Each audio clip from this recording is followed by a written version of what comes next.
Have you ever heard of the reality TV show Survivor? Contestants compete for a grand prize of $1 million. Just in case you aren't familiar with the background, here's a little background. The survivors are usually divided into 2 tribes, sometimes 3, and the tribes compete against one another in reward and immunity challenges. If you are on a tribe that doesn't win an immunity challenge, you run the risk of being voted out of your community and potentially off the show. Now here's where things get really interesting. You may be wondering, how do I avoid being the one voted out of my tribe? Well, I can answer that question with one word: connections. At this point in the game, it all comes down to the connections or alliances you've made within your tribe.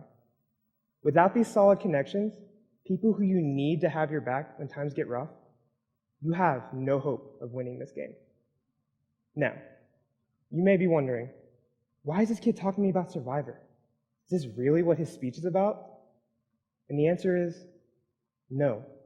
My speech is about something similar yet more relevant than the hit TV series. What if I told you the show is a perfect metaphor for our foster care system, with the end game being not $1 million. It's something you can't put a price tag on. That is a life, a future. It's almost as if the foster care system places kids in a version of this reality TV show, where there can only be a very limited amount of winners, only a few sole survivors that end up with that prize, a hopeful future. Did you know that as of February 2018, there were over 14,000 foster kids within the state of Georgia? Of these kids, only 11% graduated high school, and it is estimated that 20% of them will eventually become homeless. And why? Well, as someone who has been in the foster care system for the past 6 years, I can tell you why. Foster kids are set up for failure. Today, let's hopefully learn what it truly means to foster our future. Now, on Survivor, competitors go for 39 days with the bare minimum required for humans to maintain life. Water is scarce, and if found, it must be boiled before you would ever think of drinking it. And food? Good luck finding it. While those who sign up to play Survivor understand what they are getting themselves into, foster kids have no choice of whether they play this game or not.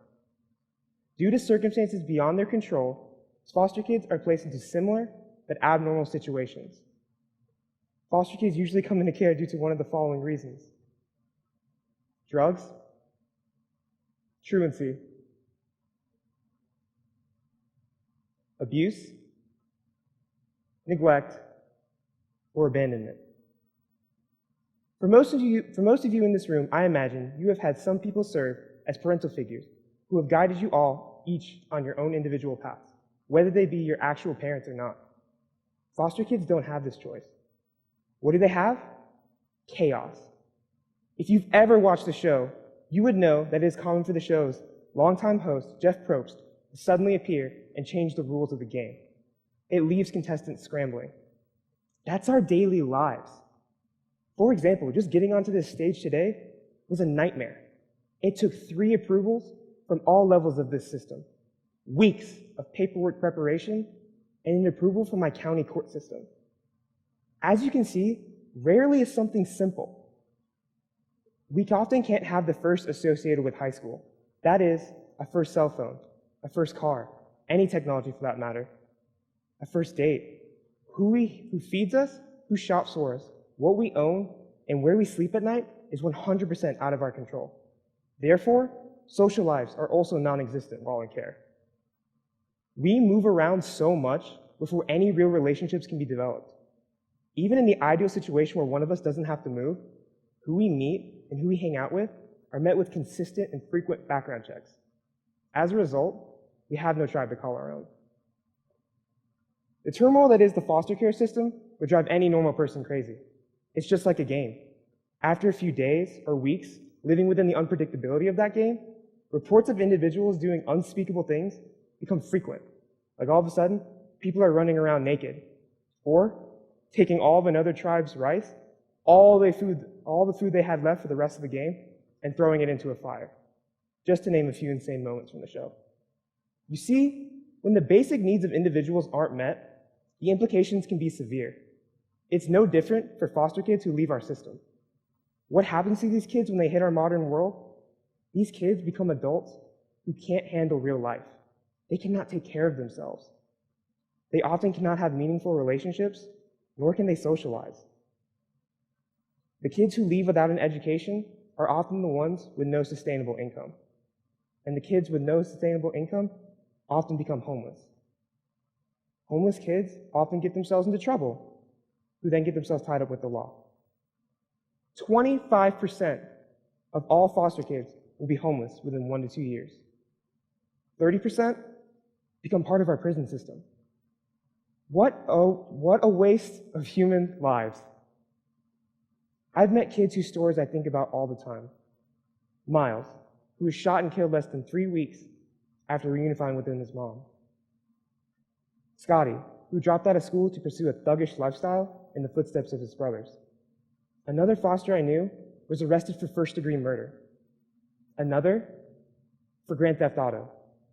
Some are still missing. No surprise, none of them graduated. And how could they? Transferring from one school to another, from one foster home to another? No normalcy, just chaos, 100% preventable. And are we surprised at these results? Now, as I said earlier, in the game of Survivor, you must have alliances, individuals watching your back to make it to the final tribal council and a chance to plead your case for that $1 million. Similarly, connections are just as important if foster kids are to succeed. I am a living exception to the status quo because of connections. When I was younger, my mom was incarcerated for providing illegal immigrants from Asia a place to work. My dad died of cancer when I was 6 years old. Since then, I have moved in with numerous relatives, from aunts to a pair of grandparents who neglected and abused me for being a nuisance. At the age of 11, I remember the feeling of when I first came into care. The feeling of losing what little I had ultimately caused me anxiety and depression that lasts to this day. This system has transitioned me to 5 different locations in the past 6 years. I have attended 8 different schools. I have lived this life like every other foster kid has before me. I have been able to succeed beyond my circumstances. I am currently top 10 in my class with a district leadership role. I'm a varsity leader on my lacrosse team. I have gotten to take, and my speech and debate team. I have been able to take AP classes, have had 3 optional jobs, own my personal belongings, and I have friends who I get to hang out with regularly. All of this was made possible because of Goshen Valley Boys Ranch. This ranch opened in 2001 and was created to care for young men in the foster care system. At the ranch, I connect with some normalcy, some consistency. I've been able to stay at the same high school for the past 4 years, and I connect with individuals, that is, foster parents, counselors, teachers, and staff who have all taken the time to pour into me and foster my future. But places like Goshen are few and far between.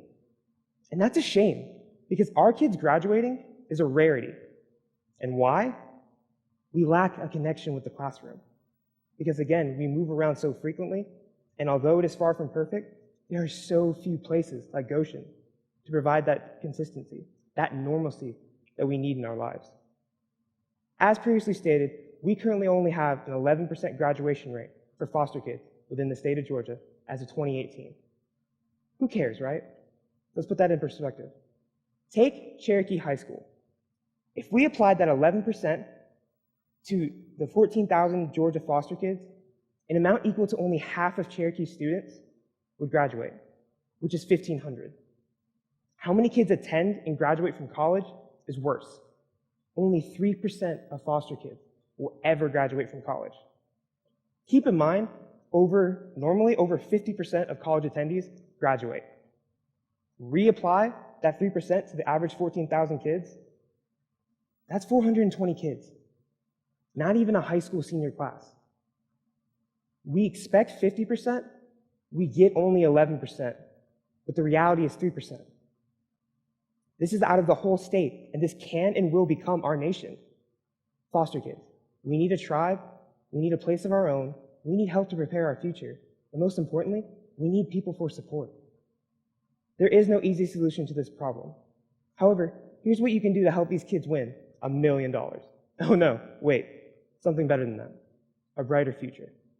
Today's call to action is the one word I keep repeating: connect. I am alive today because of the foster care system, but I am not the man I am today because of its support. It is because of those who took the time to connect with me. I am the man my parents envisioned, my friends envisioned, my supporters and teachers have envisioned.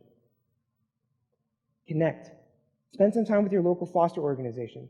Donate your time and resources for a worthwhile cause.